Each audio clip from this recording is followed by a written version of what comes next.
Revuelta de Luisiana de 1768.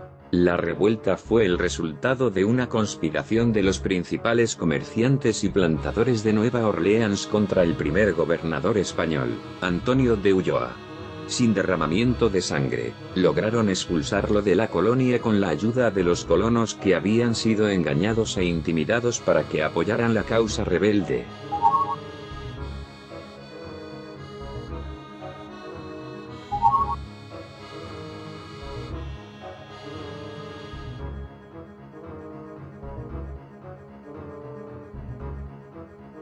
Durante la Guerra de los 7 Años, Gran Bretaña derrotó a los franceses y los expulsó de América del Norte.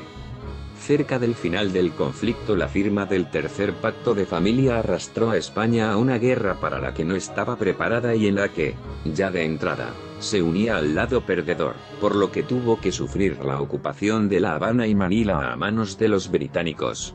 España cambiaría La Habana por Florida. En secreto, el 3 de noviembre de 1762, Francia y España acordaron el Tratado de Fontainebleau, por el que la colonia de Luisiana y la isla de Nueva Orleans pasaba de Francia a España. Francia la entregaba junto a unos 7.000 de sus súbditos, para el rey Luis XV y sus ministros, en particular, Étienne François de Choiseul, el ministro de Estado. Otros factores tenían prioridad a que lo que pudieran pensar los luisianos. En primer lugar, Francia se libraba de la deficitaria Luisiana. Segundo, Luis XV prefería que Luisiana fuera propiedad de su primo español, Carlos III, y no de los ingleses. Tercero, Francia estaba devolviendo a España su ayuda durante la guerra, compensándola por la pérdida de Florida, y persuadirla de no seguir luchando contra los británicos. Por último, al haber perdido la colonia más lucrativa de Nueva Francia, Francia ya no tenía ninguna razón estratégica para conservar Luisiana. Al principio, el gobierno español no estaba seguro de querer realmente la Luisiana. Richard Wall, El secretario de Estado, de origen irlandés, argumentó en contra de la adquisición de Luisiana alegando que la colonia era un enorme costo económico. Además, añadió que Luisiana no era realmente necesaria para proteger a Nueva España. Y finalizó que ese territorio no proporcionaba ningún beneficio real ahora que Florida se había perdido. Sin embargo, otros dos ministros españoles, Jerónimo Grimaldi y Pedro Pablo Abarca de Bolea, creían que la Luisiana acabaría siendo beneficiosa. El rey Carlos III de España decidió finalmente aceptar Luisiana por varias razones. En primer lugar, España sería compensada por la pérdida de Florida. En segundo lugar, España prefería controlar Luisiana a que Gran Bretaña la ocupara.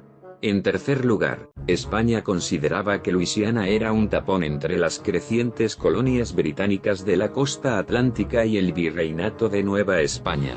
Por último, España podría ahora acabar con el contrabando. Durante algo más de 3 años, España no tomó posesión formal de Luisiana. España tenía que recuperarse tras la pérdida de la guerra, y la reconstrucción de las defensas en provincias más importantes, como Cuba, exigía una atención inmediata. Además, Richard Wall, seguía oponiéndose a la adquisición de Luisiana, y la burocracia española avanzaba lentamente. Finalmente, Wall, dimitió y Jerónimo Grimaldi se convirtió en el nuevo secretario de Estado. Ahora, el gobierno español estaba listo para tomar el control de Luisiana. El 24 de abril de 1765, el secretario de Estado Grimaldi ordenó que el primer gobernador español de Luisiana fuera don Antonio de Ulloa y de la Torre Giral. Étienne François de Choiseul, Envió la notificación de la transferencia de Luisiana al gobernador colonial en funciones, Jean-Jacques Blaise d'Abadie. Este, a su vez, informó a la población de que eran súbditos de España. Los habitantes de Luisiana se enfadaron cuando se enteraron de que habían sido cedidos, como si fueran vulgares, pedazos de India, un término en boga para el transporte de madera de ébano en barco. Luego el de esclavos negros. La situación se volvió más explosiva cuando, El 4 de febrero de 1765, el gobernador d'Abadie. murió de una enfermedad repentina. El liderazgo en Luisiana pasó ahora al militar de mayor rango de la colonia, el capitán. Charles-Philippe Aubry. Aunque era un oficial francés, siguió recordando a la población que estaban oficialmente bajo el control de España. La llegada de Ulloa en 1766 estuvo rodeada de confusión. El gobernador no anunció la posesión formal de la colonia en nombre de España, y nunca ordenó que se izara la bandera española en la plaza de armas. Además se mantuvo alejado, tanto social como políticamente, de la élite local, acostumbrada a tener un papel destacado en todas las decisiones.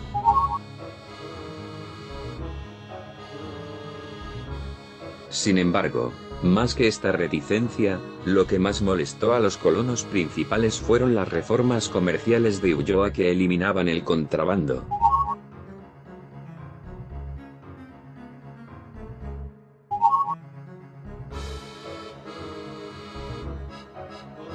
Las autoridades francesas habían hecho la vista gorda al contrabando, y las oligarquías de Luisiana temían que su fuente de ingresos se viera extinguida por el poder español. Incluso con el apoyo del antiguo gobernador interino francés, el capitán Charles-Philippe Aubry. Ulloa carecía de la fuerza militar para imponer su voluntad.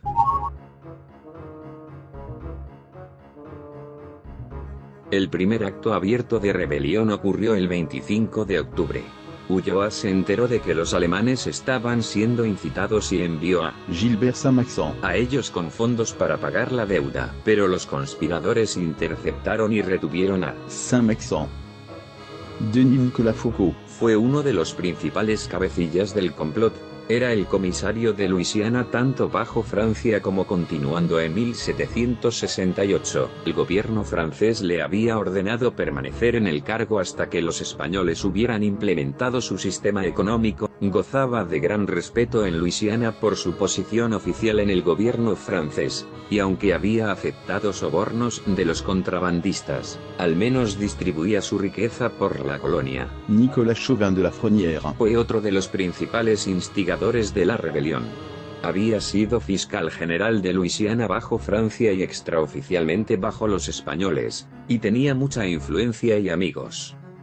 En el complot estaban los comerciantes ricos de Nueva Orleans, Joseph Petit, Jean-Baptiste Noyant, Jean Millet y Joseph Millet. que estaban descontentos con la política económica española, y los banqueros. Pierre Poupée. Y Pierre Hardy de Boisblanc. el yerno de Noyant, Pierre Caresse. escribió una lista de agravios contra el gobernador Ulloa, y el abogado Julien Jérôme Doucet. redactó un argumento legal en el que afirmaba que el Tratado de Fontainebleau. era contrario a las leyes de las naciones.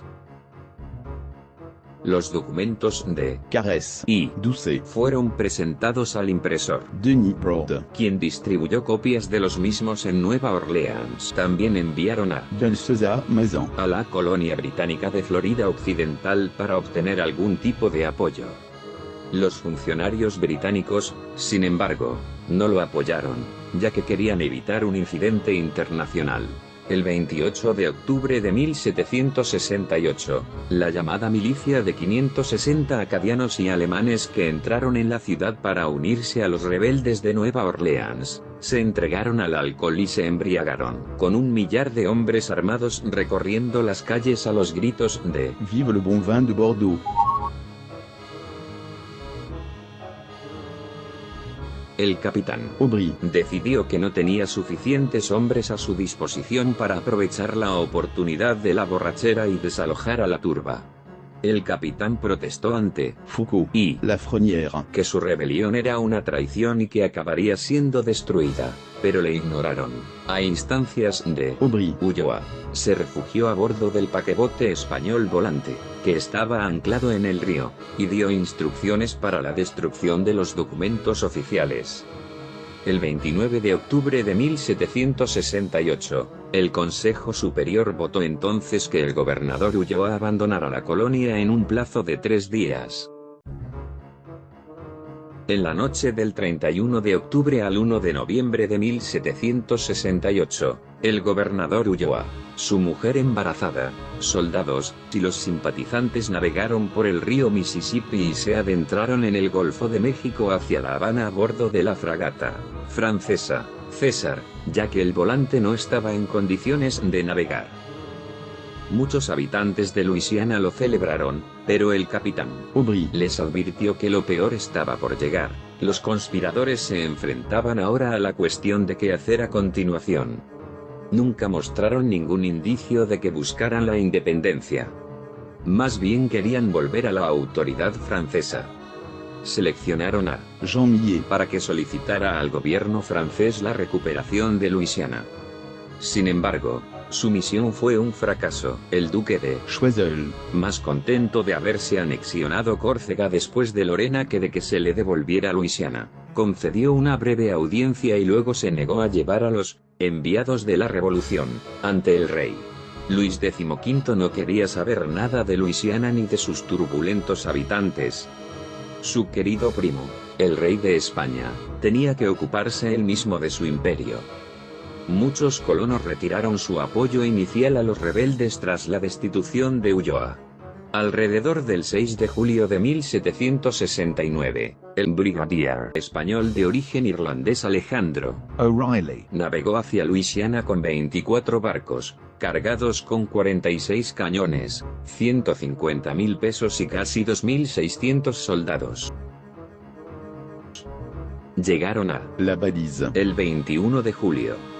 Allí, O'Reilly, desembarcó el teniente coronel Francisco, Bouligny, que llevaba una carta para el gobernador. Aubry, Bouligny, Se dirigió río arriba hacia Nueva Orleans, donde llegó la noche del 24 de julio de 1769. Inmediatamente el francés puso su pequeña compañía a disposición del español.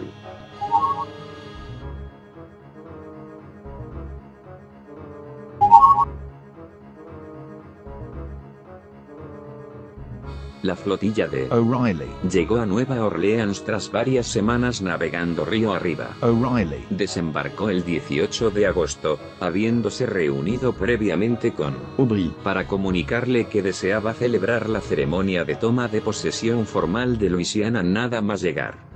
Un cañonazo anunció el comienzo del espectáculo, que incluyó el desembarco de todas las tropas, que incluían 90 jinetes.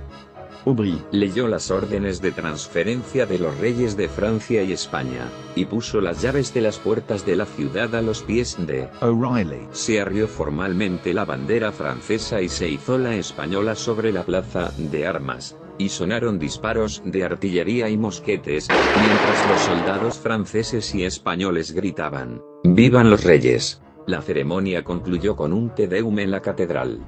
Un día después, el brigadier O'Reilly, celebró una recepción en el palacio del gobernador en Nueva Orleans. Aprovechando los informes del capitán, Aubry, le invitó a cenar a varios ciudadanos prominentes, entre ellos la mayoría de los conspiradores. Cuando los festejos estaban concluyendo, los hizo arrestar, les leyó los cargos que se les imputaban y los metió en la cárcel. Con el fin de evitar cualquier indicio de incidente internacional, no arrestó a Denis Nicolas Foucault, el comisario de Luisiana.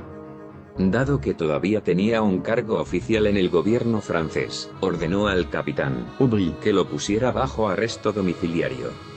En diciembre de 1769, un barco francés lo transportó de vuelta a Francia. En febrero de 1770, confesó, fue condenado a prisión indefinida, y cumplió menos de 2 años. Durante 2 meses, O'Reilly, como juez y jurado, dirigió el juicio de los demás conspiradores. Y en nombre de su majestad el rey, pido la pena de muerte para estos traidores. El capitán Aubry, fue el principal testigo, pero los acusados se perjudicaron a sí mismos con su propio testimonio, ya que afirmaron que todas sus acciones estaban justificadas por el hecho de que el gobernador Ulloa nunca tuvo ninguna autoridad legal sobre Luisiana al no izar la bandera del rey de España. El 25 de octubre de 1769, los 5 cabecillas Nicolas Chauvin de la Fronière, Pierre Marquis, Pierre Caresse, Jean-Baptiste Noyant, y Joseph Millet, fueron fusilados. Un sexto Joseph Villeray, murió bayoneteado al resistirse al arresto. Julien Jérôme Doucet, Y Belshazzar Mazan, fueron condenados a 10 años de prisión. Y Pierre Hardy de Boisblanc, Jean Millet, y Pierre Poupet, a 6 años. Ambos grupos fueron enviados a La Habana para cumplir sus condenas. Otros 21 fueron desterrados de Luisiana. A todos los condenados se les confiscaron sus bienes excepto sus dotes y se vendieron para cubrir las deudas de la provincia. Solo Denis Broad, y Joseph Petit, fueron absueltos. Esta represión le granjeó grandes críticas entre la población francesa de la ciudad, donde aún hoy es recordado como O'Reilly, el sanguinario. O'Reilly, Calmó los temores con un indulto general, restableció el orden y se convirtió en el segundo gobernador español. Este perdón se extendió también al comandante de la costa alemana Karl Friedrich d'Herrensberg, y a los alemanes. Los historiadores creen que la clemencia podría haber reflejado la importancia económica de la costa alemana para Luisiana, que O'Reilly, no quería perturbar.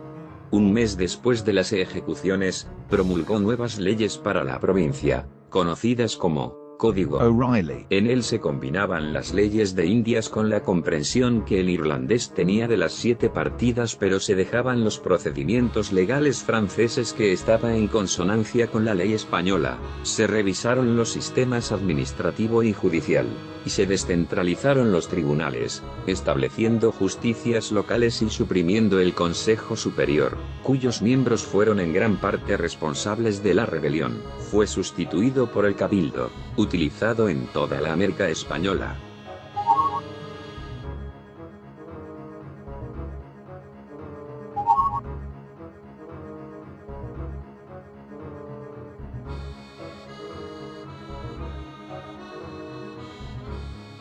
En marzo de 1770, cedió sus poderes al nuevo gobernador español de Luisiana, Luis de Unzaga y Amezaga. Alejandro O'Reilly, regresó a España en junio de 1770. Fue recibido en audiencia y recompensado por el rey Carlos III. Sirvió en el ejército español durante varios años más, pero quedó desacreditado con la derrota en la jornada de Argel el 8 de julio de 1775. Durante los siguientes 30 años, Luisiana se convirtió en una gobernación española de pleno derecho, gracias en parte a gobernadores ilustrados, hábiles y generalmente valientes. Mejor aún, lograron asegurar para Luisiana una paz y una prosperidad que ninguna administración francesa había sido capaz de proporcionar. ¡Ánimo, castellanos! ¡De aquí nadie sale sin nueva orden!